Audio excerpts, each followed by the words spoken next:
separately. These are two patients with non-healing epithelial defects after a chemical injury. In both of them, an amniotic membrane can be tried as a modality to get the epithelium to heal. Now, amniotic membrane transplantation, the amniotic membrane is of two types. This is the cryopreserved amniotic membrane, which is what is preferred and usually used by most people, and the other type is the dehydrated ambio-dry. It doesn't give too good results. Amniotic membrane has got a basement membrane and a stroma, and it basically contains various anti-inflammatory and anti-angiogenic factors. This is how it is, the cryopreserved amniotic membrane. It comes on a nitrocellulose paper. You just peel it off the paper. It's a thin membrane. And the technique of putting it on the eye, you can either suture it as a single layer or multi-layer. You can secure it using sutures or with fibrin glue. It is important that the amniotic membrane stays on the eye as much longer as possible. So you can either put a large diameter contact lens if required. If the injury is very severe, you can also do a tarsography so that the amnion stays for much longer in the eye. This is the tissue glue which is available here as Reliseal. It is also you can also get Eviseal. It can be used for sticking the amniotic membrane. This is a patient preoperatively with a chemical injury. You can see the patient presented with repeated epithelial defects. Simple amniotic membrane transplantation was done in 1 week post-op, and this was 1 month post-op. Patient is doing very well. Now, coming to the second kind of ocular surface rehabilitation and chemical injury, if the patient has got extensive stem cell damage, then you need to do a stem cell transplant. Now, that can again be unilateral, bilateral, and depends on if it's partial or total. A limbal stem cell deficiency, just giving an overview on it, basically patient presents with conjunctivalization, vascularization, chronic inflammation, epithelial defect, and ulceration.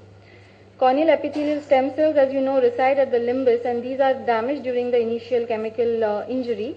As you can see, the palisades are damaged in the first picture. Then the limbal stem cells are residing in the palisades. This is just a basic overview again about how the stem cells differentiate into post-mitotic cells and terminally differentiated cells. Repairing stem cell loss basically again depends on whether it's unilateral, bilateral, whether it's partial or total, and whether there's availability of ABO matched sibling donors.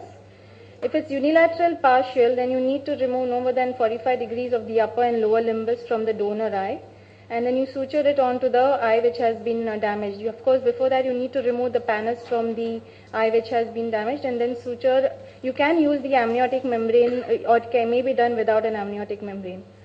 This is a patient with a unilateral partial damage where two grafts were used, superior as well as inferior patient, and this was the picture on the right lower hand is 30 days post-operative. This is another boy with a unilateral partial damage. Two grafts were taken from the fellow eye. Patient was doing well at 6 months follow-up. If a patient has unilateral total damage, then along with using autograft, you may also need to use grafts from a living relative. This is a patient with a combined auto and allo limbal transplant. Again, this is a patient with a combined auto and allo with a living relative transplant. The disadvantage of obviously using a living allograft is that you need to immunosuppress the patient. An autograft, so try and do an autograft as much as possible. This is a patient with bilateral chemical injuries. You can see an allo transplant with an amniotic membrane has been done. Eventually, the patient did quite well. He had good visual acuity. Now, looking at the survival of a limbal allograft, there is a gradual decrease in survival in an allograft. There is a gradual attrition of the donor stem cells over time. Inflammation is responsible for the failure, and hence it's important to immunosuppress these patients. As far as possible, as I said, you can use an autograft or try and do ex vivo expansion of the stem cells if you can get it from either the other eye or from a living relative. Ex vivo expansion is basically nothing but small limbal explants which are grown on the amniotic membrane substrate for 10 to 14 days. These expanded cells will then cover the entire cornea and they produce the normal corneal epithelial phenotype. You take a small limbal biopsy along with the corneal tissue, and this is then shredded into 4 to 6 fragments and placed on deepithelized amniotic membranes. This is allowed to settle down by overnight incubation, and this membrane on which the corneal stem cells is growing is then transplanted back onto the host cornea. You can see that this is just various markers, and actually it has been found that the membrane which is growing is positive for the various stem cells. Looking at the results of ex vivo expansion, started in 2000 with 14 cases, then 13 cases again, and 1 case. The largest series is by Dr. Sangwan in LVP. He's done probably, I think the number may be more than this now. In 2006, at that point, it was 86 cases where 57 eyes had a successful outcome with a stable ocular surface without conjunctivalization, and only 21. Please sum up. Okay. You just got it? Just sum up. Okay. Half minute. All right. So this is the post-operative. Just summarizing, ocular surface mucous membrane transplant was done, and this patient is now having 20/25 vision with the help of a Boston skeletal lens. This was the second patient with bilateral damage. A living relative keratolimbal allotransplant was done, after which he underwent a deep anterior lamellar keratoplasty. Subconjavastin was then given when there was a lot of vascularization with certain early suture removal was done, and eventually he is having good visual acuity with a Boston skeletal lenses. The idea of showing this case was just to show you the amount of the number of surgeries and the various type of management modalities that can be used in one single patient. Thank you very much. Thank you, Dr. Kavita. 25 milligram supplement developed. 2.5.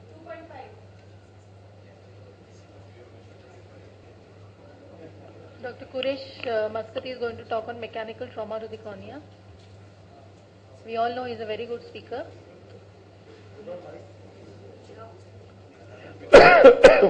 There are today in this afternoon session, post-lunch session, we have kept 3 talks on corneal trauma. So if you miss one, you can catch up with the second. If you miss the second, you can catch up with the third. But try not to sleep through all 3, otherwise you might miss some actual statistics and facts.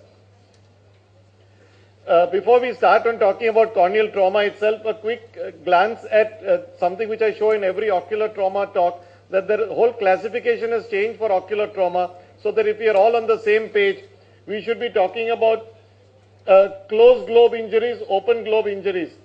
Closed globe can be either contusions where the ocular wall is not affected. This is the terminology that everyone should use. Or a partial thickness where there is a lamellar laceration but the wall is not penetrated. Till it is not penetrated, it's a closed globe injury. An open globe can be either rupture, that means the whole globe is pressed upon so it bursts as it were. It's what we call an inside-out injury because the IOP is raised. Or it could be a laceration like a knife going through and through. The lacerations are further classified as penetrating if there's a single entry, or perforating if there is an entry and an exit wound, and these can be confounded either with an IOFB or without an IOFB. This is the International Society for Ocular Trauma, ISOT classification. So anytime you're publishing or anytime you're speaking in a meeting, please use these terminologies so that there is no confusion about a penetrating injury, perforating injury, open globe, closed globe.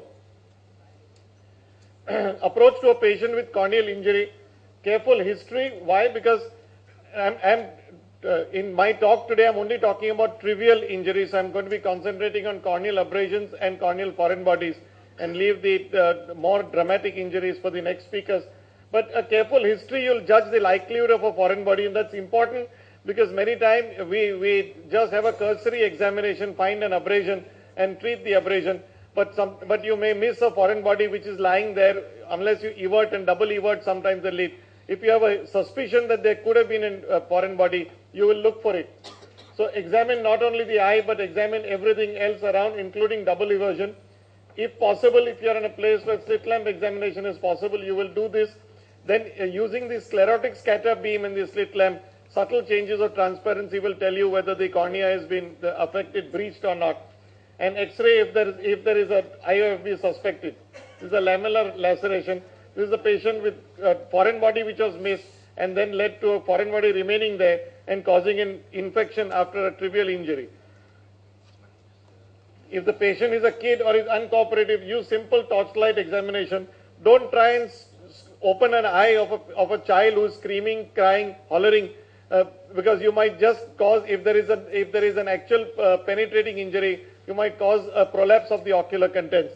In such case, it's better to take the patient up for general anesthesia as soon as it's feasible, and don't give visual prognosis to the parents. Many times a small child comes to you and they want a visual prognosis, and you try to tell them that everything will be all right. You have no clue. The child has not opened its eyes, you have not examined, you don't know whether you're dealing with an abrasion or a penetrating injury. So don't give prognosis. Go into the operating theatre under general anesthesia, examine the eye, then very dramatically come out and say everything will be all right. That's great. But don't say it until you have examined the child under anesthesia. If you have a new anesthetist, tell them to avoid succinylcholine as it raises the IOP. Some of the newer agents such as sevoflurane